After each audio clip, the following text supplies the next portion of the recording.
على أشرف الأنبياء والمرسلين نبينا محمد وعلى آله وصحبه أجمعين. اللهم معلم إبراهيم علمنا ومفهم سليمان فهمنا. اللهم إنا نسألك علما نافعا ورزقا طيبا وعملا متقبلا. So we stopped at chapter number 10. أليس كذلك؟ بلى. أحسنت. If someone was to say نعم, then that's the incorrect answer. Why? In Arabic language, you say أليس كذلك. Bala means yes, نعم means no.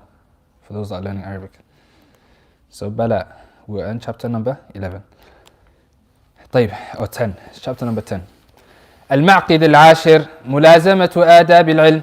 قال ابن القيم في كتابه مدارج السالكين: أدب المرء عنوان سعادته وفلاحه، وقلة أدبه عنوان شقاوته وبواره، فما استجلب خير الدنيا والآخرة بمثل الأدب، ولا استجلب حرمانهما بمثل قلة الأدب.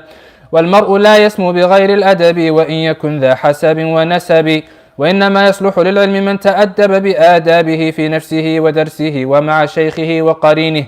قال يوسف بن الحسين: بالأدب تفهم العلم.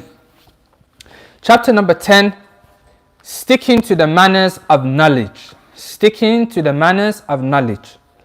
He says, Ibn Qayyim mentions in his book Madarij al-Salikin that the affair of having good manners and having manners is a sign for the goodness and the success of a person, and lack of manners is a sign of a person's wretchedness and lack of success. Al-adab. Without even having to speak to him, to know about his personal life, to know about what he does every day. When you have mu'amala with a person, you see their adab, the way they carry themselves, the way they treat others, the way they treat the knowledge. It speaks volumes. They say actions speak louder than words. Manners are a great deal and has a great importance. And he's going to talk about this in some detail here, inshallah. So Ibn Qayyim's kalam, if you summarize it, this is what he means. Then he says, nothing has brought the goodness of this life and the hereafter more than manners. The goodness of this life from the dunya. If you want some khair of the dunya and the likes, are you going to get it with bad manners? Generally speaking, no. You're trying to apply for a head teacher job or CEO job or head of something job, and you're rude to the person that's doing the interview for you. You're never going to get the job. هذا في الدنيا. طيب, what about the akhirah? Do you think you're going to attain and acquire knowledge with qillatul adab, with bad manners? Your colleague is sitting next to you and he's trying to benefit. What are you pushing me, telling him? Go back behind. You're trying to get khair, but you're being rude and bad to your colleague in knowledge. The other students that are around you. And sadly, this is something that happens. Sometimes you will find when you're seeking knowledge abroad that you will find 10 students. One student, he in front of the sheikh, mashallah, he's smiling, he's good, he's happy. The lesson finishes with his colleagues, he looks down upon him. He's like, he won't even look at you. This exists. I've seen people like this, sadly. So that exists. Qillat al-adab. You'll find the natija and the end result of that person is he won't get far. And we'll talk about that more in detail when we go through the book, inshallah. Then he says, the opposite. Nothing prevents and prohibits you from the goodness of this life and the hereafter more than a lack of good manners. Then he mentions the lines of poetry. وَالْمَرْءُ لَا يَسْمُو بِغَيْرِ الْأَدَبِ وَإِنْ يَكُنْ ذَا حَسَبٍ وَنَسَبٍ. A person will not be elevated without manners, even if he has high ancestry and lineage. Even if he comes from a noble family, he's got a noble lineage, he goes back to the Prophet ﷺ, or he goes back to this or to that, or royal family, but he has no manners. What benefit? What benefit is it? Then he says that knowledge is only suitable for the one who adorns himself with good manners. In what? What do you need to have good manners in? The following. He says, in himself, the way you carry yourself. Number 2, his lesson, the dars, his teacher and his colleagues. The adab, the books of adab, Tadhkirat al-Sami' and the likes of these books, Tadhkirat al-Sami' بالذات by Ibn Jama'ah, he categorizes majority of his book in accordance to these things here.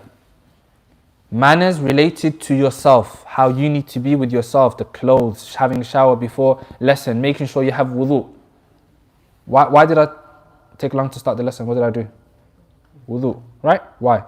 Because it's from the adab that the teacher and the student, when they're seeking knowledge, something that is sacred, something that is based upon the revelation, قال الله وقال الرسول, that he shouldn't study this, he shouldn't seek this khair, except that he's in a state of tahara, purification. Is that clear? So that's from the adabs of the student and the teacher. So Ibn Jama'ah in his book Tadhkirat al-Sami', he categorized the chapters in accordance to these 4 things. Manners with yourself, manners with your lesson, manners with your colleagues, manners with your teachers. He's got different chapters according to these different things, and then he mentions a bunch of things under that.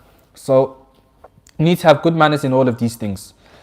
So then he says the statement of Yusuf ibn al-Husayn, who said, "Bil-adabi tufhamul ilm, or tafhamul ilm." With manners will knowledge be understood. طيب. With manners will knowledge be understood. And that is true. How? He says that is because the one who is well-mannered will be seen to be befitting, salih, suitable for knowledge, so he will be given it. The teacher will see that the student has good manners, the way he asks his questions, the way he sits down in the lesson, the way he's humble, he doesn't ramble on and talk too much and talk over the teacher. He asks the question, while the teacher's asking a question, he cuts him. No, but also this and that, La. You ask the question, let the teacher finish. This is from the manners. That you begin with dua when you're asking a question. This is from the manners. That you listen attentively and quietly, and you don't turn around and start facing this way. That way. What's happening over there? Yeah, carry on, Ustad, what were you saying? La ya akhi. That you show attentiveness. Just like Jibreel alayhi salam came, in the hadith of Jibreel, and he came to teach you religion in that famous hadith of Jibreel. How did he come? He already knew the answers, but how did he come? He came in his best clothes. He came close to the Prophet ﷺ. He sat close to him, knee to knee. He placed his hands on his thighs and he humbly asked him, "Tell me about Islam." This is how we are. This is from the manners. And Jibreel came to teach us our religion. So that's where we understand manners from. So when the teacher sees that, the teacher will open up more to the student. Answer with a longer answer. Someone that comes with a bad manners and asks a question, he says, "Na'am or la," yes or no. Tfaddal. Continue going. But someone that comes with manners and he sees that he's haris, he's got some striving and good manners and the likes, then he will answer with a longer answer. Is that clear? So this is something that is mulahad with the ulama, they do. So why? Why is that? Because if a person is wasting their time, if a person is asking about things that are not beneficial, then the teacher will think, or the scholar will think that it doesn't look like he's got good manners, he doesn't look like he is someone that is paying attention to the adab of a talib ilm, if I give him this knowledge, he's most likely going to waste it. And knowledge is sacred, it's not something that is to be wasted. And we said, knowledge is like a fine jewel. It's only befitting of being placed in the best of places. أليس كذلك? So the ulama, they look at that. What's the indication that allows them to see that this is somewhere suitable, this is not somewhere suitable? An indication of that is the manners. It's possible that one time a student, he messes up and he didn't know the manners or kada, but he learns. And he fixes up and he makes sure he takes a lesson from it. وهكذا. Is that clear? That is because the one who is well-mannered will be seen to be befitting for knowledge, so he will be given it. And the one who has little manners, knowledge is too precious to be wasted on him. That is the meaning of the statement of Yusuf, where with manners will knowledge be understood. Then he says, ومن هنا كان السلف رحمهم الله يعتنون بتعلم الأدب كما يعتنون بتعلم العلم قال ابن سيرين رحمه الله تعالى: كانوا يتعلمون الهدي كما يتعلمون العلم، بل إن طائفة منهم يقدمون تعلمه على تعلم العلم. قال مالك بن أنس لفتى من قريش: يا ابن أخي تعلم الأدب قبل أن تتعلم العلم. وكانوا يظهرون حاجتهم إليه. قال مخلد بن الحسين لابن المبارك يوما: نحن إلى كثير من الأدب أحوج منا إلى كثير من العلم. وكانوا يوصون به ويرشدون إليه. قال مالك: كانت أمي تعممني وتقول لي: اذهب إلى ربيعة، تعني ابن أبي عبد الرحمن فقيه أهل المدينة في زمنه، فتعلم من أدبه قبل علمه. وإنما حرم كثير من طلبة العصر العلم بتضييع الأدب. أشرف الليث بن سعد على أصحاب الحديث فرأى منهم شيئا كأنه كرهه، فقال: ما هذا؟ أنتم إلى يسير من الأدب أحوج منكم إلى كثير من العلم. فماذا يقول الليث لو رأى حال كثير من طلاب العلم في هذا العصر؟ He says, ومن هنا, hence, why did the Salaf, may Allah have mercy upon them, give great concern to learning manners, just like they would in learning the essence of knowledge? For this reason, for the reasons that we mentioned previously, they would give a lot of attention to learning manners. That was something that they had to study and learn as well. So he says, in fact, a group of the scholars gave precedence, they gave priority to learning manners first and then seeking knowledge. So from the examples of that is Malik ibn Anas, the Imam of Dar al-Hijrah, Imam of Medina in his time. He said to a youth from Quraysh, he said, Ya ibn akhi, O son of my brother, learn manners before you learn knowledge. Why? Because learning manners first will help you in attaining and acquiring that knowledge. You will know how to get it. And they would show their hajah and their need for it. Makhlad ibn al-Husayn, he said to the great scholar Ibn al-Mubarak, Abdullah ibn al-Mubarak, he said to him, we are in more need of good manners, a little bit of more good manners, than we are in need of a lot more increase in knowledge. Yani, that we focus and we learn a little bit of adab, manners, we are more in need of that than to learn abundant amount of knowledge. Why? Because if you have a little bit of manners, it's going to open up the keys to a lot of knowledge. If you have a lot of knowledge, or you try to gain a lot of knowledge, or you just memorize and you have no manners, سيضيع هذا العلم. This knowledge is going to be wasted today or tomorrow or the day after. طيب. And they used to advise with it, the Salaf, having good manners and seeking knowledge of the manners before the essence of knowledge itself. They used to advise with it and direct the people to it. Imam Malik, he said that my mother, when I was young, my mother used to make me wear an amama, the shimar, the amama. And she would say, go to Rabi'a. She means Rabi'a ibn Abi Abd al-Rahman, who was the biggest judge and the biggest jurist, faqih, from the people in the city of Medina at that time. He was the most knowledgeable of the people in Medina at that time. So his mother would say, oh Imam Malik, before he became an Imam, Malik, go to Rabi'a and learn from his manners before you learn from his knowledge. Let me ask you a question. How do you learn from a person's manners? If you're just attending the lesson. You see How they behave. See how they are. How they are. How he speaks. How they speak.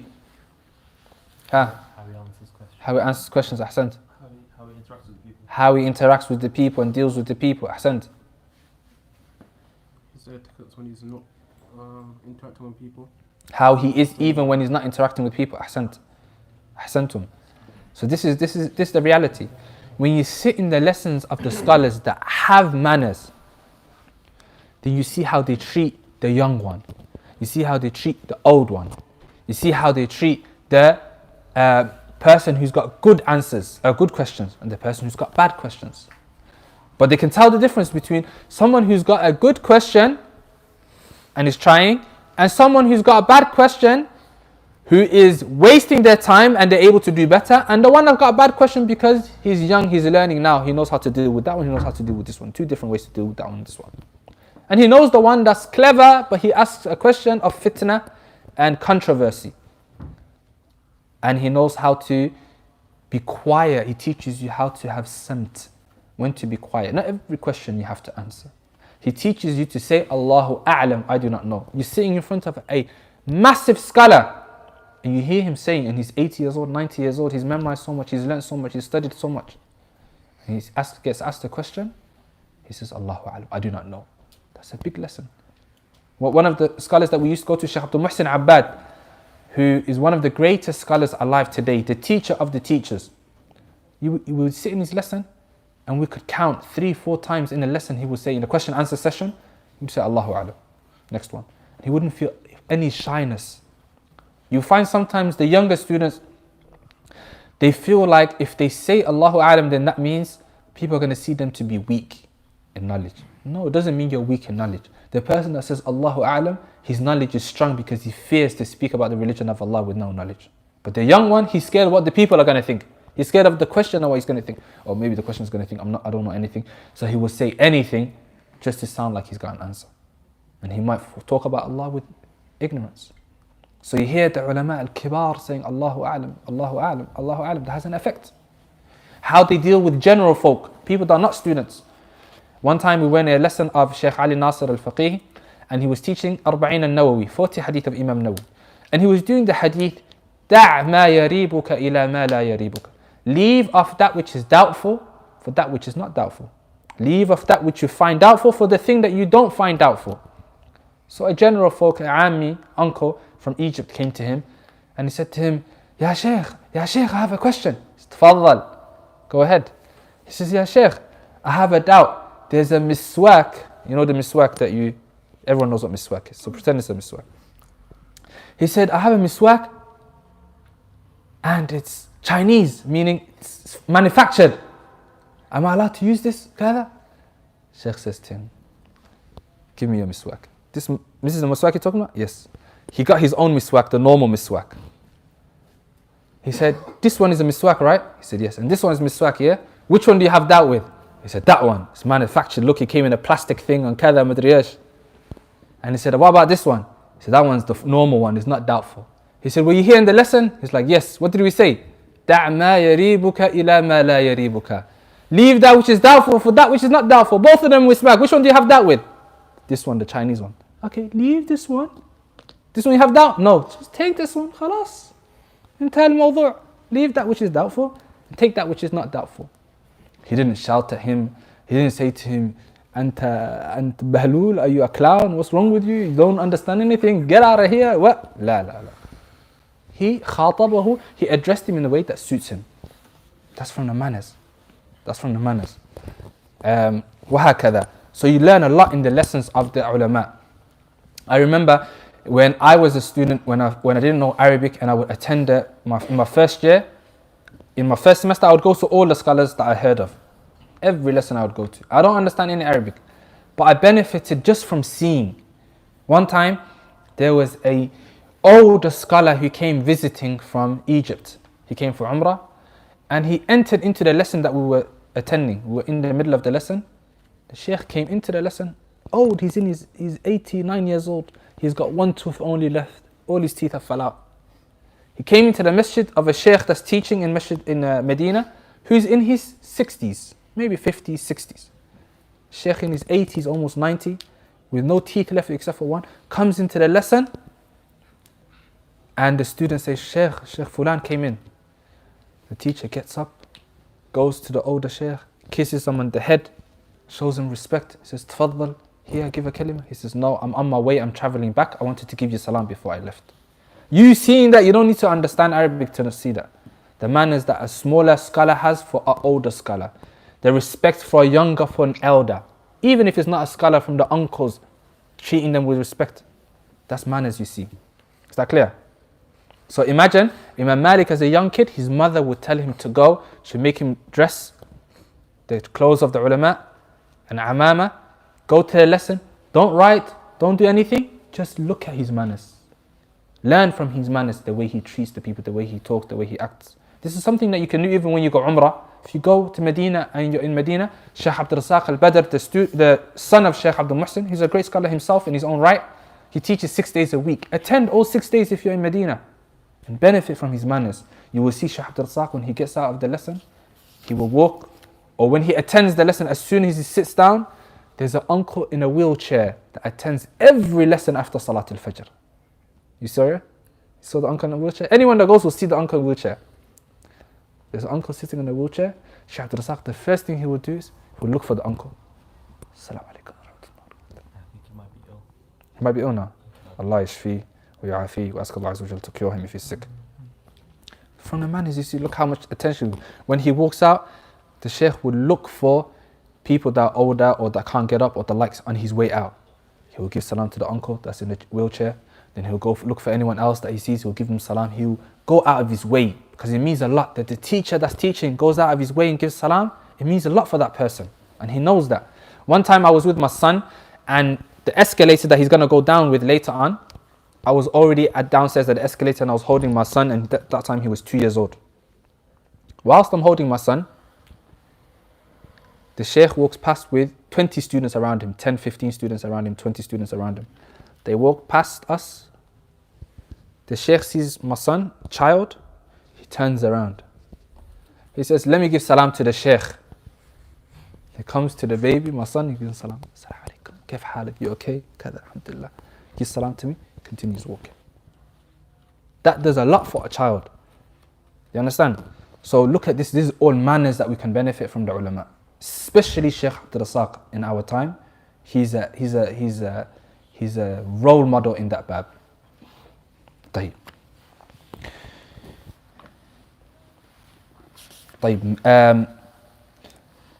We even have in the time of the Salaf, Imam Ahmed, Imam Ahl Sunnah wal Jama'ah, 500, thousands of people would attend. They would say sometimes 30,000 people attend, 20,000 people attend for a majlis of hadith when he's teaching hadith. 500 people would be sitting down, no books, no pens, they wouldn't be writing down anything. 500 people. What are they doing? They're watching his manners. 500 people just watching his manners. Which shows you the station of manners in Islam and in seeking knowledge. Is that clear? Then he says, وَإِنَّمَا حُرِمَ كَثِيرٌ مِّن طَلَبَةِ الْعَصْرِ الْعِلْمَ بِتَضْيِيعِ الْأَدَبِ. The reason why many people were prevented and prohibited from attaining knowledge and wasting knowledge, many of the students of knowledge today, the reason, one of the major factors is they didn't give any concern to manners. They wasted manners, so they wasted their knowledge. Knowledge is not just memorization only and attending lessons. A computer can do that. A student of knowledge is not a computer where you just get data into your head and you can mention it whenever someone asks you. That's part of it, but that's not all of it. And it's not even the major part of it. Ilm al-haqiqi is khashya min Allah. Ilm al-haqiqi, true knowledge, is awe and fear and taqwa from Allah Azza wa Jal. True knowledge is that you act upon that which you know. If you know a little bit of knowledge, but you act upon all of that little bit, then you are 1,000,000 times better than the one that's memorized all of the Quran, all of the books of hadith, but he doesn't act upon anything that he knows. He just memorizes and he doesn't act upon it. You have this much knowledge, you act upon all of it, you are better than that person. You have a bit more, act in accordance to the knowledge that Allah Azza wa Jalla has blessed you with. Is that clear? The ulama, they used to say, when Allah blesses you with more knowledge, then you should bring about more actions of worship to Allah. The more knowledge Allah Azza wa Jalla gives you, the higher the level you go, you should be having more acts of worship to Allah subhanahu wa ta'ala. You should devote more days to fasting, more days to voluntary praying in the night, more praying at night, more charity. A person that has knowledge, that acts upon it, it should not be the same as someone that has never sought knowledge. What's the difference between you, O student of knowledge, and the person that never sought knowledge? If you're going to be wasting all your time, you're going to be watching haram, listening to haram, not praying, forget haram, khalas, you stick to permissible things. But every day, mashallah, FIFA, football, this, that, nothing haram. No revision, no qadar.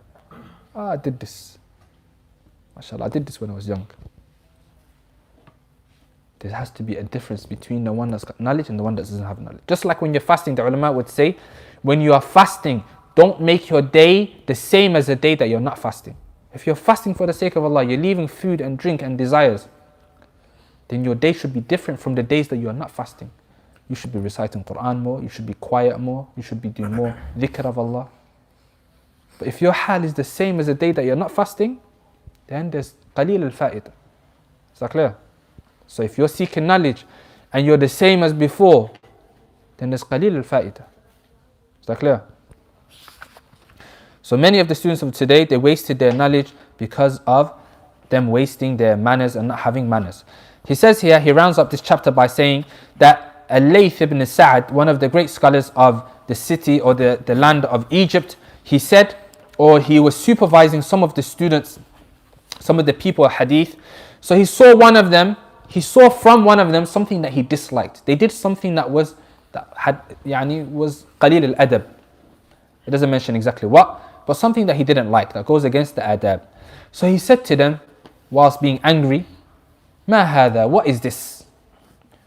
You people, you students, are in more need of a little bit of good manners than your need for a great deal of knowledge.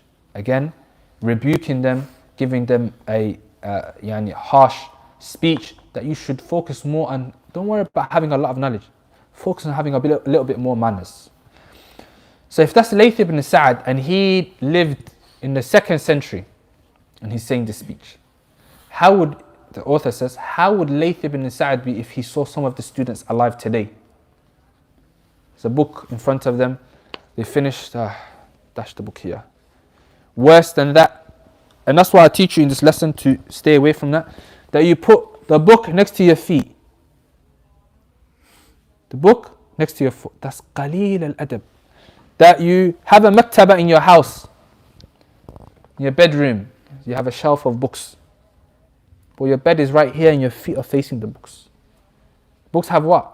Science, maths, English? La. It says, قال Allah, قال Rasul. Allah said, the Messenger said, the Sahaba said, this is the ruling of this is kada. And you're facing your feet towards it. That's qaleel al-adab. Face up, turn around. Make your head on this side, make your feet face the other way. Don't ever place the books that have knowledge on the floor. Don't ever throw it. Is that clear? That's from the adab, from glorification of knowledge. And when a person has this glorification of knowledge and ta'zeem lil-ilm, ta'zeem, he magnifies the station and respect for the knowledge, then it will have an effect in his talab, and Allah Azza wa Jalla will put barakah and blessing in it for him. Chapter number 11. المعقد الحادي عشر صيانة العلم عما يشين مما يخالف المروءة ويخرمها. من لم يصن العلم لم يصنه العلم، قاله الشافعي.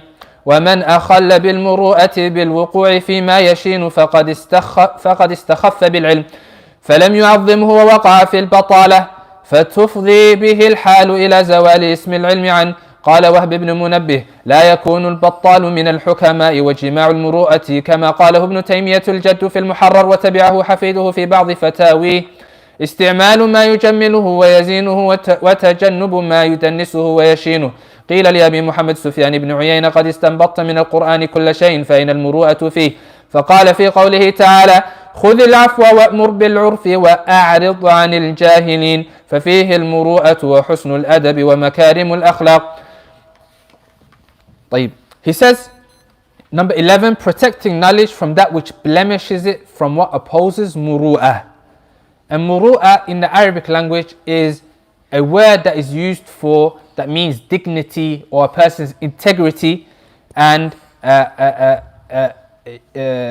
good reputation, if you like. That is what muru'ah means. So muru'ah, khawarim al-muru'ah, to go against the muru'ah, is to do something that is not necessarily haram, but it's something that's looked down upon. Something that is looked down upon.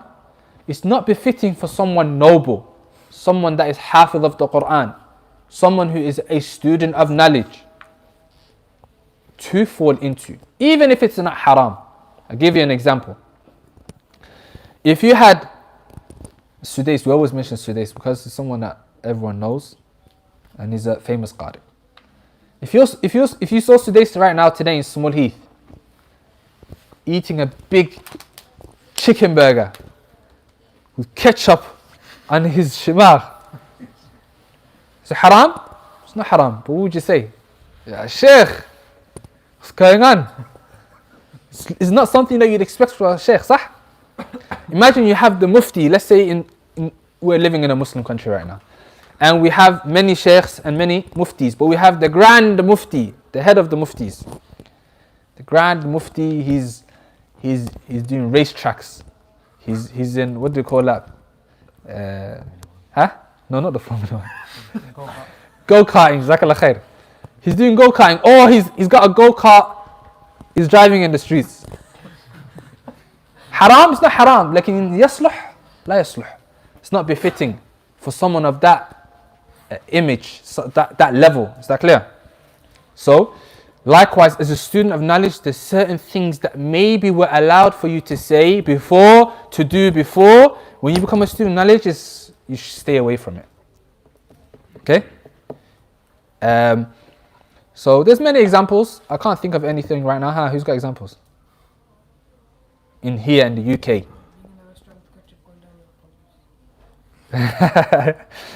in a restaurant in the urf of UK is fine. It's not a big thing unless it was someone very big. But me and you, if we eat in a restaurant, it's not a big deal. But eating in the street, like we said, even that, you should be better than that. Eating in the street with a burger, chicken. Aslan, no one does that really. But if you was to do that and you was a student knowledge and people know you for that and you're the khatib, better than that. I'll give you an example. If there's a khatib of the masjid that comes up and he does the khutbah every time, and he is on social media and he gives da'wah and whatnot, the da'i, the teacher and the scholar, they still have to have their own time for fitness and health and the like, sah?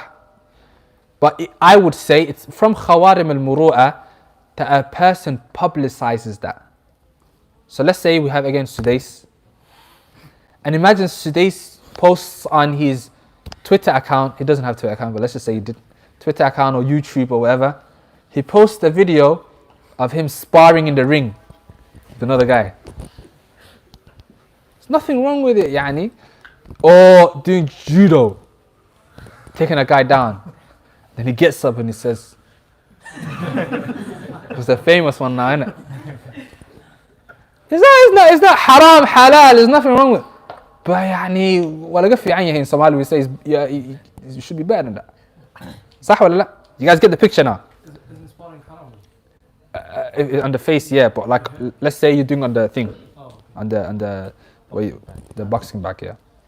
My bad, the word. وهكذا. Tennis. There's nothing wrong with that. But you publicizing it on the same channel that you give in da'wah and people look up to you, I think is strictly da'wah and not publicize it. Yeah, and that's the example that I think that's suitable.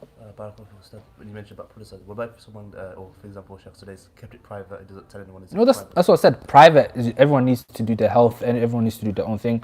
If they go to the gym, and there's nothing wrong with that because it's not publicized. It's his personal life.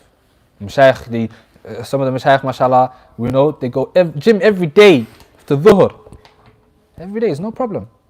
He's a scholar of hadith and he teaches and whatnot. It's no problem. It's part of your health. It's not a problem. But he doesn't publicize it. He even tries to go a bit further out so like normal students don't see him. وهكذا. No problem with that. Swimming and all that. I'm just saying publicizing it, I think as a student of knowledge, there's a little bit of responsibility and station. I think, yani, that's just my opinion, Allahu A'lam. But you get the point. That's what muru'ah means. So you stay away from anything that the people generally see as, why is he doing that? If he wasn't a student of knowledge, it's already seen to be something bad or lowly. Bismillah, you okay? Salamat. Take a rest. Wait. Sit down for a second. Stretch your feet out. Sat down too long.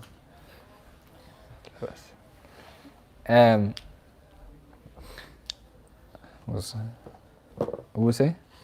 Publicizing. If you're a normal person. Huh? If you're a normal person. راحت والله. على كل حال, I think you guys get the point. So there's a difference between, it doesn't have to be something haram. Anything that the people look down upon, that you generally try to stay away from it. Let's say a brother, mashallah, he used to play FIFA and became a student, knowledge, hafid, everything. If he wants to play FIFA once in a while, it's Eid day or kada, no problem. But FIFA at home 24/7, or FIFA in a FIFA competition online, or kada, and it's Sudais again. You'd be like, come on, Sudais. Some people would say, I can't take Sudais seriously. If that's Sudais, I can't take knowledge from him. That's what some people would say. Okay, there's levels to that as well. It can get to a stage where it's something that's actually disliked. And it can get worse. It can actually be something that is borderline haram, if not haram. The further down you go, the more you blemish your knowledge, the more you ruin that image, and knowledge is associated with you now because of the studying that you've done. So the more a person falls into that, the more he removes knowledge from himself, up until the author says, up until it can go to the extent that the word knowledge, the word ilm, him being a student, is completely removed from him. And that would be probably in a time when it becomes a joker and he becomes a general layman. You wouldn't say that person's a student of knowledge. You wouldn't say that person's a alim that you go back to. You wouldn't ask him for fatwa and questions. Why? Because he kept falling into those things that ruins his knowledge up until it might have ended up being haram, and then it goes, it goes deep. So he says, whoever does not protect the knowledge, so you need to protect your knowledge, you need to protect yourself from these blemishes, these things that can blemish your knowledge. Whoever does not protect knowledge, then knowledge will not protect him. This was said by Imam al-Shafi'i. And he says, whoever ruins his muru'ah, by his dignities, honor, by falling into those things that blemishes him, then he has belittled knowledge and he has not glorified it and he has fallen into idleness, batala. This can lead to such that the name of knowledge is stripped from him completely. Is that clear? So it's dangerous that a person, a student of knowledge, a sheikh, a hafid, they need to be different from the general folk. The way they talk, dress. Yeah, that's what I want to say. Even in your dress code, you can't be wearing some aslan shorts, that's above your knees, is haram for you to wear anyway. But people playing football and then you play with that. That's not proper. You should stay away from it. وهكذا. There's probably other examples for clothes, but you get the point, inshallah. If you saw, we had enough of Sudais, let's try Ali Hudayfi. You know Ali Hudayfi now? Yeah. Did you search up on him? Yeah. MashaAllah. Say Ali Hudayfi, Imam of Masjid Nabawi. Comes to you, he's teaching a lesson. He's a Quran expert and he's a fiqh expert as well. He comes to you in a suit and a tie. And he teaches you. Trousers, tight trousers. Is that befitting? It's not befitting. So you stay away from it. Because you're not supposed to be like the general folk. Is that clear? Imagine someone's doing the khutbah and they've got a suit and a tie and the actual tie, bow tie, white shirt, black, everything, and he's going to give you the khutbah. Personally, I couldn't take it serious. Sah? That's the reason why. He says, وَهَبْ بن منبه لا يكون البطال من الحكماء. The idle one does not become from the wise, from the people of wisdom. And then he says, what defines the affair of muru'ah is the statement of Ibn Taymiyyah al-Jadd, the grandfather, who's the author of Muharrar, and likewise his grandson Ibn Taymiyyah al-Hafid, Ibn Taymiyyah that we all know of. He's the grandson, who also followed suit in some of his grandfather's verdicts. He said, the definition of it is استعمال ما يجمله ويزينه, using that which adorns and beautifies him and staying away from those things that tarnish and blemish him. So everything that is khair, everything that is good, that you use it, that you like a good musk, like fragrance, good clean nice clothes, thobe, maybe imama, وهكذا. يعني that you use everything that can beautify you, that you use it. There's no problem with that. That a person wears the best of his clothes, they always look clean, they don't look disheveled, especially when they have the means. That thobes cut here, all the buttons are undone and they're all broken and you can see the inside, and the shirt inside's got a hole inside there. وهكذا. يعني if a person does have no money, other money, then that's no problem. Like a person has the means to get nice clothes and to look presentable and jameel, then Allah Azza wa Jalla is beautiful, He loves beauty. That you look after yourself, وهكذا.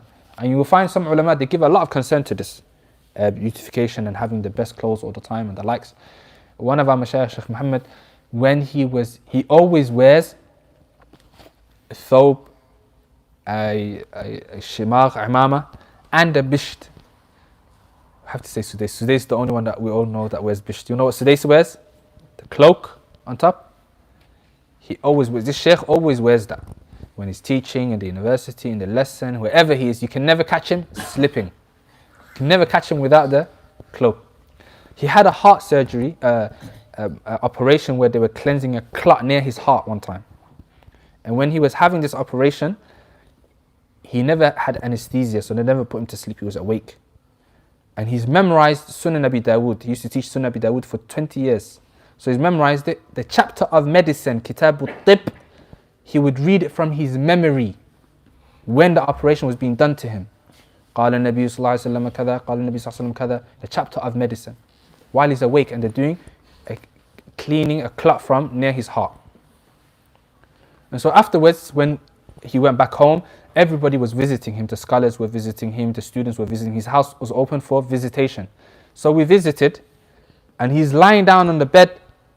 We can't catch him slipping. He's got the shimar on, he's got the cloak on, everything. And he's at this state. And you'd visit him, and you'd read the dua. أسأل الله الكريم رب العرش العظيم أن يشفيك. That you read it 7 times. So we're reading it. So I was reading it. أسأل الله الكريم رب العرش العظيم أن يشفيك, and he's counting it. You can see his fingers. He's counting it, making sure you're following the sunnah. Jazakallah khair. You go. So everyone will come. So some ulama give a lot of attention to that. There's no problem with that. And it's good to use that which is halal and zina, and Allah Azza wa Jalla sees the athar of the blessing that He's given upon you. If you have the means, we said.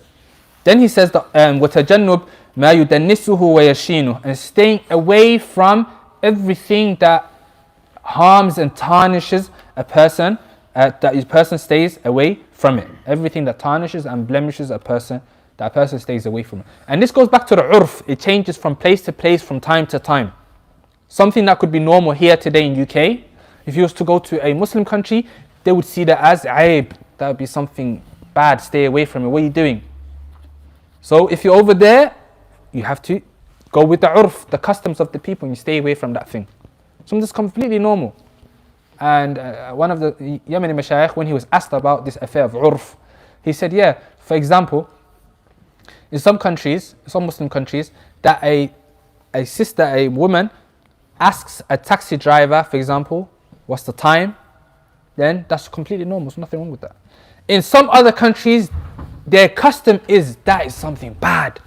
If a woman comes to a taxi driver, asks, then it's something else. So you stay away from that. So the urf in this country is okay, this country is not okay. So you have to go with the customs of the people. So you look what the customs are here. There's certain things that are okay, and it's fine that you do it. But in other places, the custom is, especially if you're with the students, that you stay away from it. Football, playing football here for the brothers. Anything wrong with it? If I was to play football with you guys tomorrow, we say, let's play football tomorrow. Is there anything wrong with it? Customs really in the UK and the West is fine. There's no problem with that. Go to Saudi Arabia. One of my mashayikh he would say, "Al-talib ilm, student of knowledge, plays football." Because that's the urf. The football is like, shaykhs probably never kicked a ball since he was a baby. MashaAllah, from a toddler he's memorizing. So urf from the time to place changes. Okay? If you're over there and you're with the sheikh and that community, it's probably best to stay away from playing football in the time being. صح ولا لا؟ Do you change مثلا you go play football with the brothers and it's fine, but when you go to مثلا Saudi, is it you should? It depends. It depends on the urf. Again, even if you go to Saudi, it depends where you go, who the people you're staying with. Generally, if you're in like the university, then majority of the students are foreigners. So the foreigners that they play football together, there's no problem with that.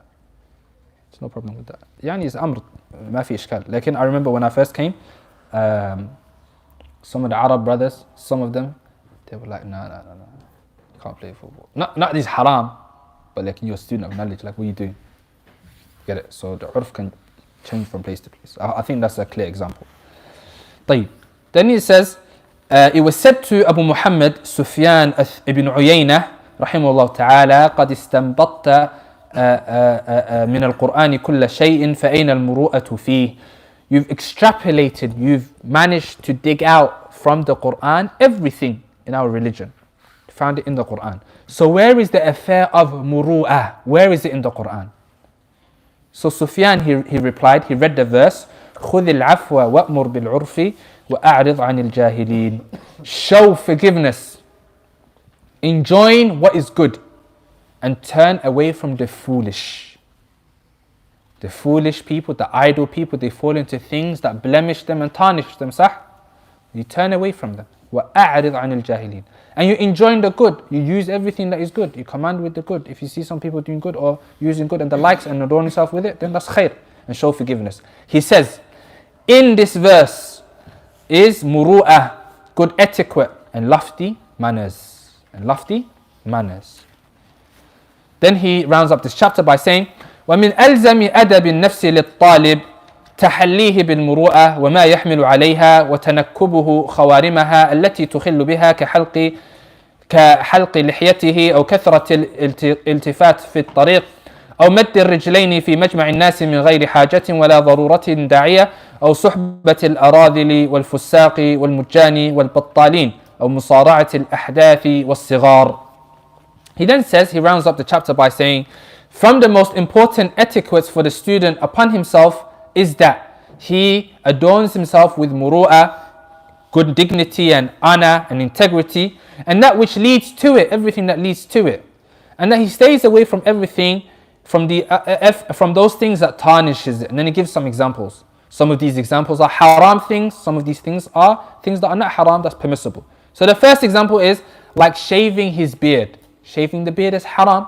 The Prophet ﷺ, he said, "U'fu liha." Keep their beards and trim the mustaches. And you say, be different to the Majus. The Majus would do the opposite. Fire worships. They would shave their beards and keep their mustaches long. So Prophet ﷺ told us to do the opposite. Trim, not shave, trim your mustache and keep your beard. Don't touch it. So, a person that shaves it off, he fell into something that's haram, number one. And number two, it tarnishes his integrity. Like we said, imagine Sudais or Ali Hudayfi with a clean shaven beard. And they're leading Mecca and Medina. You're like, what's going on? You'll be hearing petitions all around the world. Sah wallah? So that tarnishes la shak a person's integrity and honor. Especially as a student of knowledge, especially a person that's reached a high level. If a person doesn't know and they're starting, yastaghfirullah wa yatubu ilayh, they turn back to Allah and they stop from now. But imagine a person's reached a level in knowledge and they're still doing this. Then that tarnishes a person's muru'ah and is haram as well.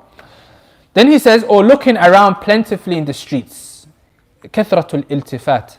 That a person's in the street, and this happens a lot in the UK, especially for ex-brothers that were ex in the streets.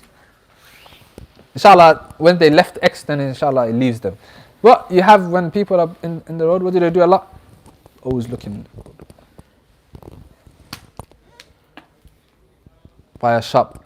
I don't know, maybe Abdul remembers. In Birmingham, people used to be by Argus in town and they'd just be chilling.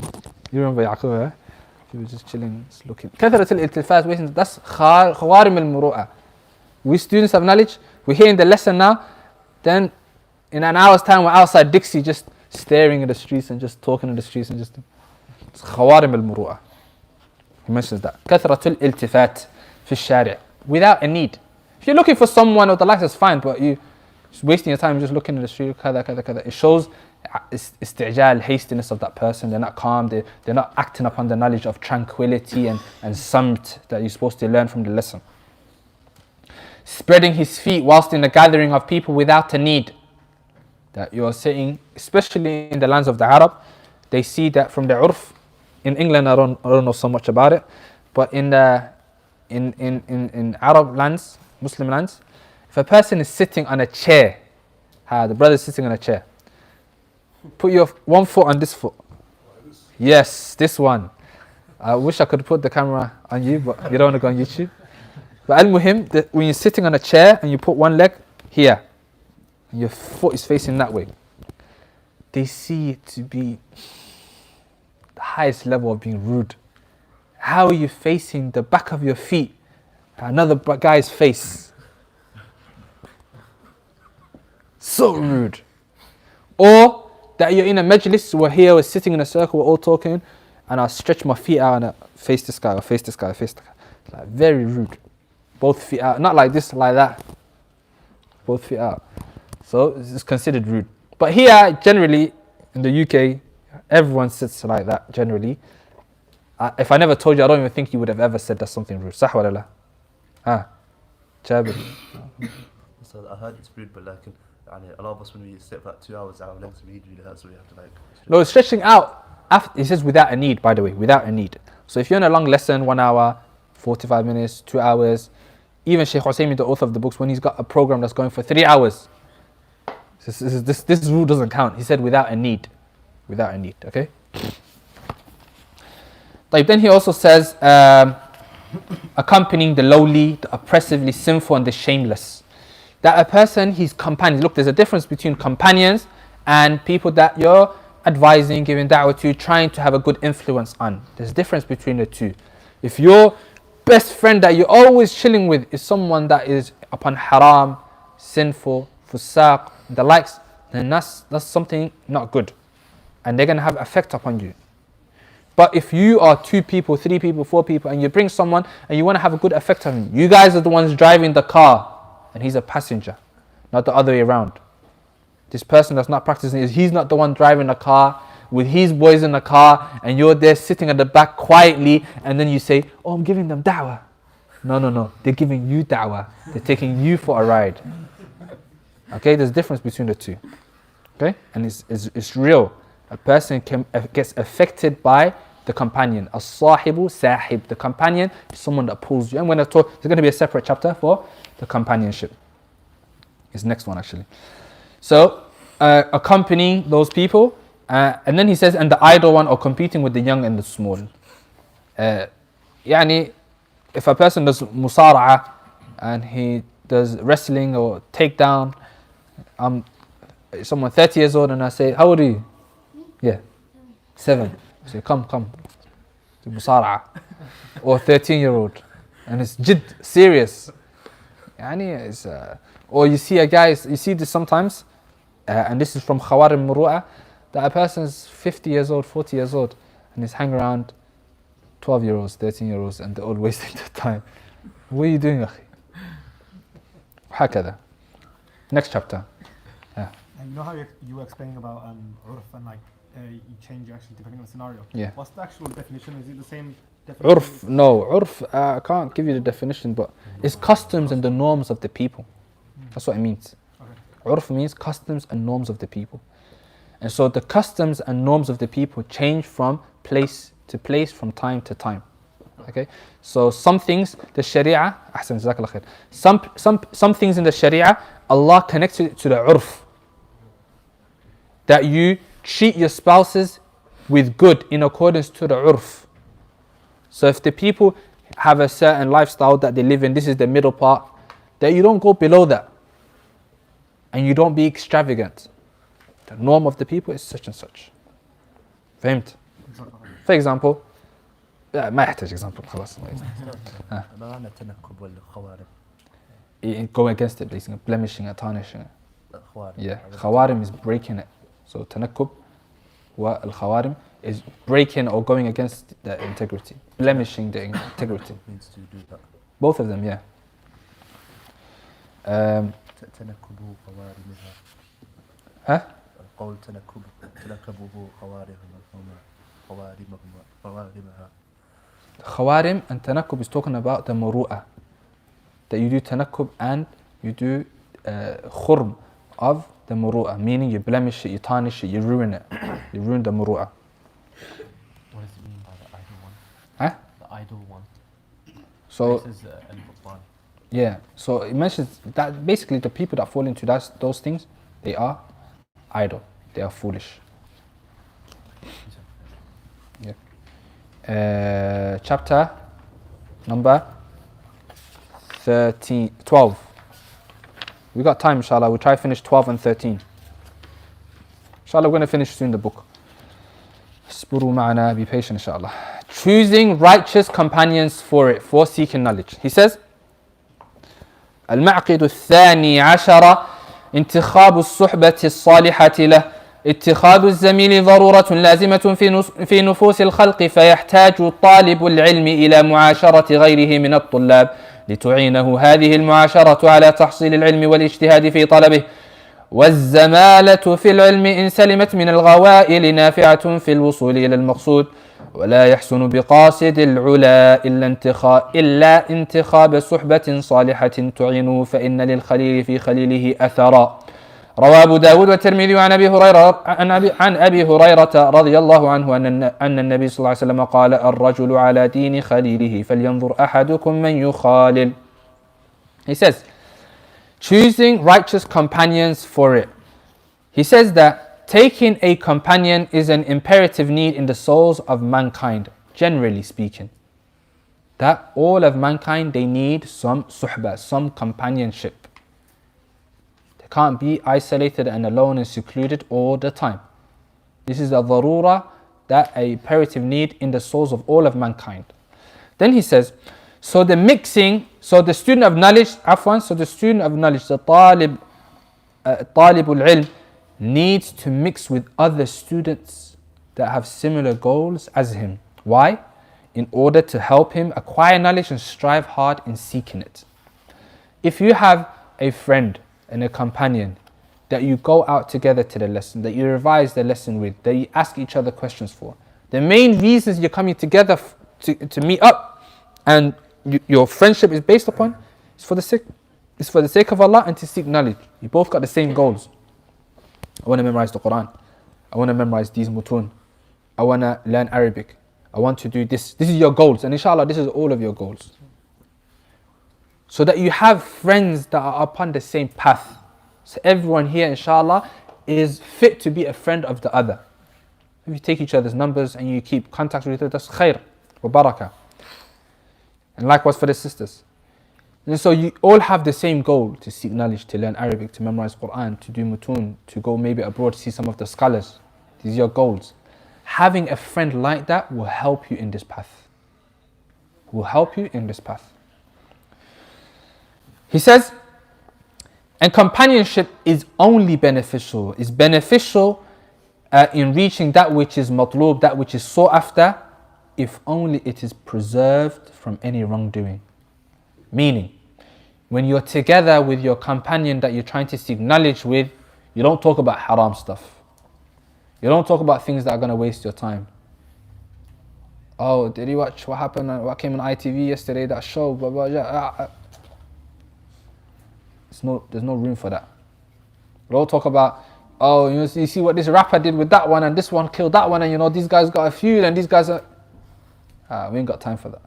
If we're talking about that in our friendship, in our companionship, then it's a darar, this is harm, it's not beneficial. So, companionship is only beneficial in reaching that which is sought after if you preserve it, you protect it from those things that are from any wrongdoing, things that are haram, things that are considered helping each other in something that displeases Allah subhanahu wa ta'ala, or at least is a waste of time. As for permissible things, there's time for this and time for that, it's no problem. So you have a companion that mashallah you do talab al-ilm with, you're all in, but he's also mashallah is a footballer, or a swimmer, or you have similar hobbies, or they read fiction books. It's not a problem like that. You get it? It's not something haram. But we're talking about preserving it from wrongdoing, backbiting, namima, slandering, gossiping, things that are haram, whether it's shows or that, stuff like that. I think that's clear. Then he says, وَلَا يَحْسُنُ بِقَاصِدِ الْعُلَى إِلَّا انْتِخَابِ صُحْبَةٍ صَالِحَةٍ تُعِينُ. It does not befit the one who aims high except to choose a righteous companion that will aid him, since the close friend will have an effect upon his intimate companion. The Prophet ﷺ, he said, الْمَرْءُ عَلَى دِينِ خَلِيلِهِ. That a person is upon the religion of his intimate close friend. فَلْيَنْظُرْ. So the Prophet ﷺ said, so let him look to who he takes as a close companion and a close friend. Is that clear? We said, الصاحب ساحب. That the companion is a sahib. Sahib in Arabic is a companion. Sahib is someone that pulls. Someone that pulls. So your companion, he pulls you towards himself. And you'll see this even in normal things. If you have a friend or a colleague that you work with, and because of work you're forced to be with him for 9-hour shifts, 8-hour shifts, 5 days a week, and he has a contagious laugh. He has a contagious laugh, weird laugh. But you chill with him for 2 months, 3 months, 1 year, the same work, 8 hours. You're going to see yourself sooner or later laughing like him. Anyone that's tried it or seen it happen, this happens. It happened to me. I'll be the first to admit. It's contagious. A sahib, the one that you are with all the time, they're going to have an effect upon you. So make sure the one that you are with is someone that's going to affect you with khair. Is that clear? Imagine you have a friend that tells you, Alhamdulillah, I started memorizing Usul al-Thalatha. I'm going to try to finish it in a month. I'm going to try to finish it in 2 months. And I found a teacher to read it on. Your friend is going to be like, yeah, if you're doing it, I can do it as well. Let's do it together. Bismillah. Sah wa la? Someone says, Akhi, I'm planning to finish the Quran year. The goal this year is to plan to finish the Quran. He's going to say, you know what? Why not? Motive, let's do it together. Got a Quran teacher, let's find a Quran teacher. Imam Masjid come, we'll get a time, we'll go to him. Or someone says, my goal is the next 2 years I have to learn Arabic. And he says, you know what, I ain't got no plans as well. Bismillah, let's graft, let's work, save money, let's go to Egypt for 1 year, 1 year and a half. That's what a companion does. How many times some khair or some project or something good that you went to is because of a good friend that you had. Personal experience, I never heard of Umrah in my life up until I had a friend that told me he's going Umrah when I was a kid. So I'm going Umrah. I said, yeah, what's that? Makkah, kada. MashaAllah, people go there. I didn't know it. I'm going to ask my mom. I went Umrah next month and I met him there. فالمهم, the companion can have an effect upon you. So make sure you choose, you do intikhab. Intikhab is selective, that you select your companion. That you don't chill with كل من هب ودب, everyone that you see. Look, there's a difference between a companion and people that you meet. The people that you meet, you don't say, okay, that's not my friend, I'm not chatting to you, or you're rude, or you show a default, dirty face. Why are you doing that? It's not my friend, I don't want it to be my friend. Look, there's a difference between a friend. Friend is someone that you go eat with, that you talk on the phone with, that you meet up with, that you plan with, that you kada. But the Muslim, with all Muslims, should always be smiling, extend his salams, be happy, cheerful. The Prophet ﷺ, he said, do not look down on any good deed. وَلَوْ أَن تَلْقَى أَخَاكَ بِوَجْهٍ طَلِقٍ. Do not ever, لَا تَحْقِرَنَّ مِنَ الْمَعْرُوفِ شَيْءٍ. Do not ever look down on any good deed, even if it is to meet your brother or your sister in Islam with بِوَجْهٍ طَلِقٍ, with a cheerful face. So that's the asl. All Muslims, you treat them with good. But we're talking about close companion that you have their phone and you contact, you share your ideas with, you share your, I'm looking to get married, inshallah, what do you think? But you're only going to share that with a close friend. Make sure that close friend, someone that is good, inshallah. And inshallah, all of you are good, and may Allah grant us all righteous companions. Then he says, Raghib al-Asfahani said, the effect of a companion on his friend is not just by his statements and his actions, but even by looking at him. Raghib al-Asfahani says, look, we know what he does, you're going to do. What he says is going to affect you day in, day out. But he says even looking at him. And that's true to some extent.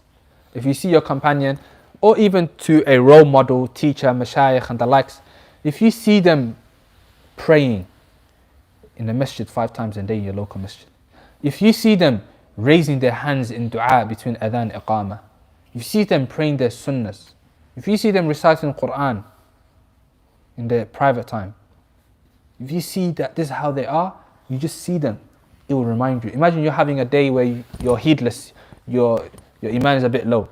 Then you meet your friend's reciting Quran and he's happy mood and he tells you, listen to me, tasmi', listen, check my recitation for this page, and you listen to him, that's not going to have an effect on you. That's going to lift your iman as well. So, just by looking at him, it can have an effect upon you as well. That's what Raghib al-Asfahani says.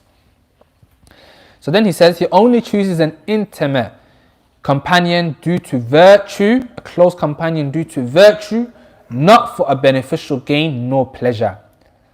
For indeed the ties of association is struck over one of these 3 goals, either virtue or beneficial gain or pleasure.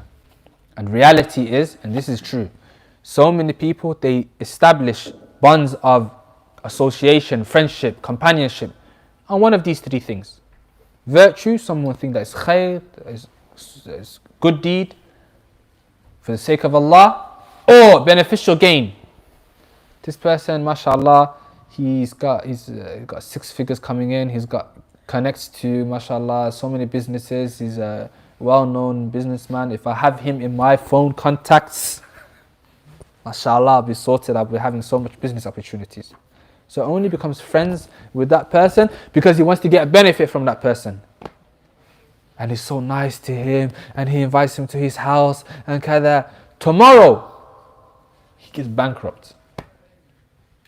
Or he becomes bankrupt. He finds out, deleted from contacts. Why? Because the gain that he wanted to get from him is gone. So he only becomes friends with him to basically to take advantage of him. We don't do that. We don't ever take companionship based on taking advantage of that person because of something of the dunya, some gain they're going to give you of the dunya. As soon as that gain is finished, that person's relationship with you is done. Or you have a friend just because of football. You only talk about football, you only do football. When football's finished, all the highlights of football for the week and everything's done, you don't have nothing to talk about. Scheme. That's pleasure. Just some playing and pleasure and the likes. What about if it comes to someone doesn't want to do talib ilm anymore? Do you disassociate yourself with them? Ala kulli hal, there's different ways to deal with it, but if 2 people were friends for the sake of Allah and qaddar Allah, one of them stop seeking knowledge and whatnot, but he still practices, still prays and what, he can still be a friend. There's no problem with that, still for the sake of Allah. But he doesn't do knowledge anymore, qaddar Allah ma shafa'al, but he's still your friend because he's still someone that's Muslim practicing. I have, alhamdulillah, many friends that I was friends with since I was kids. I'm still very close friends with them right now, and they're not students of knowledge. There's no problem with that. There's not a problem with that at all. And you find many of the ulama, they're like that. Sheikh Salih al-Usaymi, one time I went to him and he was meeting one of his friends. He was not a student of knowledge, but he's practicing his beard, he's practicing. He might be very charitable. He might be good at other things. It doesn't have to be student of knowledge. Okay, but it's better right now to find someone with the students because you're trying to seek knowledge together. But if you have other friends that are practicing, someone that's got charity, someone that's got kada, it's kullu khair. It's still righteous. When I'm defending someone, like so you can motivate you, wouldn't that be a beneficial gain? It's virtue. It's not a dunya gain. It's a virtue. You're getting closer to Allah with this. صح ولا لا؟ Yeah? Ahsan, jazakallah khair. Is it? It's 38 over there, 39. Alright, we're going to finish this chapter inshallah. So you only become companions with a person because this person is virtuous, righteous, they pray 5 times a day. That's a good place to start. Someone that prays in local missions 5 times a day, that's a good start. Someone that's seeking knowledge, someone that's concerned with learning aqidah and fiqh and trying to seek knowledge of the Arabic language and remember hifz of Quran. That's a good sign inshallah. وهكذا. He says it was mentioned by Sheikh of our teachers, Muhammad Khadr ibn Hussein, in a book called رسائل الإصلاح فانتخب صديق الفضيلة زميلا فإنك تعرف به. So carefully select the companion of virtue, for indeed you will be known by way of him. And this is true. The closest friends that you have, people will know you by way of those close friends. Whether it comes to business, whether it comes to marriage, whether it comes to these affairs. Okay? If the brother wants to get married, and I don't know nothing about him, one of the ways I can find out good measurement is look at his 5 closest friends. MashaAllah, this one is half of the Quran, this one is memorizing the Quran right now, or he's seeking knowledge, or this person is righteous, he look good with his parents, he gives charity, this one he prays 5 times a day in the masjid all the time, doesn't miss it out, he's abid, kada. MashaAllah, inshallah is a good sign. But this person, not you, someone else, guy called Zayd, and you look at his 5 friends, this one smokes, this one's ex-gangbanger, this one's still in fraud, this one's in jail, and this one is something. It's a bad sign. Understand? That doesn't mean that's his story and his story is finished there. He can still become better. You can take him out of that situation, become better, and he will get better friends or hakada. Like right now, this is what we know it as, and it's questionable. So you would stay away from that person. Is that clear? Just by your friends. So what does he say here? Carefully select your closest friends, because you're going to be known by way of them. People ask, who's his closest friends? So and so and so and so and so. They're upon good, then the people are going to think good about it. All your close friends are bad, people are going to think question mark. Is that clear? So you can't blame them if they don't want to do business with you, or they don't want to marry off their daughter to you, or if they don't kada ila akhiri. Is that clear? And the opposite likewise. If there's a sister and a husband asks and the sister's like this, the opposite. When I say brother, I include the brothers and sisters so we don't repeat, just like the Sharia. Ibn Mani', may Allah have mercy upon him, he said in Irshad al-Tullab, as he was advising a student of knowledge, he said, ويحذر كل الحذر من مخالطة السفهاء وأهل المجون والوقاحة وسيء السمعة والأغبياء والبلداء فإن مخالطتهم سبب الحرمان وشقاوة الإنسان. He says that, and he should be aware and very cautious from mixing with the foolish, the people of insolence, the shameless, those with a bad reputation, the imbecile, the lazy, for indeed association with them is a reason for being deprived and a reason for the wretchedness of a person. So be careful who you take as a friend, and inshallah all of you have good friends, and we ask Allah to increase us in steadfastness upon khair and having good friends up until we meet our Lord. With that we'll round up inshallah ta'ala. Next week we'll continue 13, 14, 15, 16. And then we've got 17, 18, 19, 20 left. So 2 more lessons inshallah. But I want to say right now, next week there's no lesson. Not because there's nothing wrong with me, but because there's a conference and the ulama are coming to the city of Birmingham. So Sheikh Khalid Mushayqih is coming, and some other mashayikh are coming. So inshallah, all of us are going to benefit from the ulama. When there's students of knowledge and there's scholars, then we go to the scholars and we leave the students of knowledge. So they say like tayammum and water. When you do wudu, what do you use? What do you use for water? Wudu, sorry. You use water, right? If you don't have water, what do you do for wudu? Do you know?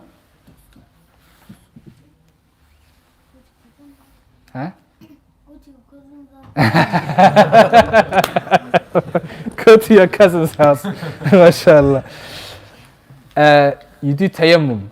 If you don't have water, your cousin don't have water, there's no water, you can't go out, then you use sand. You go outside, you slap the floor, you go like this, then your right, your left, that's it. Okay, that's tayammum. But whilst you're doing tayammum, and you just finished, then the water tap started working again. خلاص بطل التيمم. إذا جاء الماء, if the water comes, the tayammum is finished. You're not allowed to use tayammum anymore. Students of knowledge here are like tayammum, because there's no water. When the water comes and the ulama come, you don't need tayammum anymore, you don't need students of knowledge. So Sunday inshallah, I think Friday, Saturday, Sunday, Monday, they're going to be here. Some are translated. If you don't understand Arabic, go to the translated ones. Some are specifically for Arabic. You need to sign up. So if you know Arabic and you want to go to the Hamawiyah, then inshallah you can sign up for that and attend for brothers and sisters. So the spaces are little for the Arabic only. If you know Arabic, sign up quickly before the spaces go. Billahi tawfiq wa sallallahu alaihi wa sallam baraka ala nabiyyina Muhammad. What masjid is it? Green Lane. Green Lane, okay? Any other questions? No question. What would you say to those that say to people, let's say reverts or people that start to practice, they'll say to them, like, don't change your personality, you know what I mean? Like, you can still be yourself. Like, what would you say? Ahsant.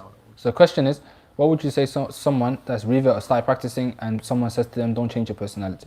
Look, generally speaking, a person's demeanor and personality, if it's khair and the urf of it is something normal, that's fine, you don't need to change it. But if you can tweak it to make it better, then why not? Everyone can always tweak it to get better. Okay? So generally a person is not practicing or is kafir and becomes a Muslim, there's things that they could change to become better. But their personality as a person, yani, mashallah, brother that cracks jokes a lot, then he becomes, bro, what happened? God, you was a funny brother. Man, I'm Muslim now, you know. Nah, that's not, Islam doesn't tell you now become dry as the desert. La. That's fine, you can still be a brother that cracks jokes and happy guy, mashallah. Wasn't practicing, start practicing, doesn't talk to anyone, family members, his bad manners, kada, I'm upon the sunnah now. No, akhi, that's not from practicing. From practicing is that you should have more good manners, you should be more open with your family, you should spend more time with your family. This is some of the things that parents used to complain about. He was better when he was not practicing than when he was practicing. That's what they start saying some people. The reason why, they didn't know how to deal with their parents and their family members if they see them upon not practicing or upon innovation upon the likes. You're supposed to be even better in your manners when Allah has guided you to start practicing. Is that clear? What's the difference between murutta and izzah? Because in the book it mentioned murutta means honor. Muru'a, look, is integrity and the likes. Izzatun nafs is that you protect yourself from being humiliated and being in a humiliating situation. So there's times where it can interlace, but izzatun nafs is that you have honor that protects you from being humiliated, for example. Like if you go over there, you know those people, they're gonna rob you, for example. Your izzatun nafs is gonna stop you from going there. Or you do certain thing and everyone is gonna start cursing you, insulting you and the likes. You go on Twitter, you got options. Say something controversial, say something that's not controversial. Yahi, don't say something controversial. But he says something controversial just so the whole world can say, you idiot, you kada, you munafiq, you... Then he's put himself, and he knew, I'm saying, he purposely put himself in that situation and he knows 100% he's going to get direction. Understand? I hope that makes sense. And anyway, this phenomenon of calling people munafiq and kafir and kada is very dangerous. Stay away from it. The Prophet ﷺ said that if a person says to his brother kafir, then if he's not kafir, he will come back to you. So if that's the case, everyone that you disagree with, even if it's a person of innovation, you shouldn't be calling kafir left, right and center everyone that disagrees with you. What do you say about it? Kafir. You drink Coca-Cola, kafir. You said this is the rule, kafir. Everyone kuffar. And this mass takfir is a problem. And sadly it's on the rise. So be protected from it and stay away from it. Okay? And don't get involved in tit for tat and debates and whatnot, the likes of that. Busy yourself with knowledge and Allah will protect you from these things, inshallah ta'ala. Any other questions before I round up? I have a personal question. You know, for example, مثلا, person wants to become like a talib al-ilm, and obviously, alhamdulillah, he's cleared up all of that haram and bets, but there's one that he's got desire for, and he can't stop it, but every time he falls into it, he does tawbah. And Sin. Yeah, a sin, and he's a strong talib al-ilm, and he always repents from it. Is that like, but obviously he keeps it private, doesn't publicize it, and he just wants to be a talib al-ilm. What's the question? What's the question? And how can he rectify and have the muru'ah? Look, that doesn't go into muru'ah. A person falls into a private sin, does that go into muru'ah or not? Muru'ah is that you blemish and tarnish your integrity, honor that the people see.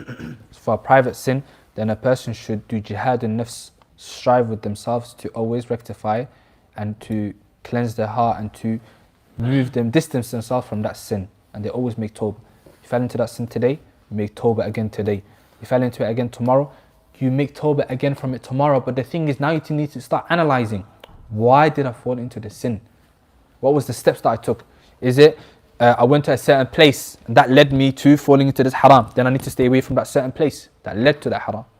Or was it a certain person that you was hanging around with that led to that haram? You need to stay away from that person then. Or was it because you had an iPad or a laptop or a computer or a device that led to that haram? You need to stay away from that thing. You need to analyze and self-reflect on those things that led to you falling into that sin, so you can do jihad and nafs to stay away from it. And that person constantly makes tawbah and istighfar is a sign of, inshallah, their sincerity. And we ask Allah Azza wa Jal to, if he makes a lot of dua and turn to Allah subhanahu wa ta'ala, Allah Azza wa Jal will aid him. We ask Allah Azza wa Jal to allow us to protect us from falling into sins and to forgive us for our sins, the short and the private and the public, and that which is small and that which is large. Wallahu a'lam wa sallallahu alayhi wa sallam baraka ala nabiyyina Muhammad wa ala alihi wa sahbihi ajma'in. So next week no lesson. Tuesday lessons on. There's not going to cancel because there's no lessons on Tuesday. But Sunday lesson for next week's cancelled. The week after we continue as normal. When it comes to the conference of the gurus, I want to take notes.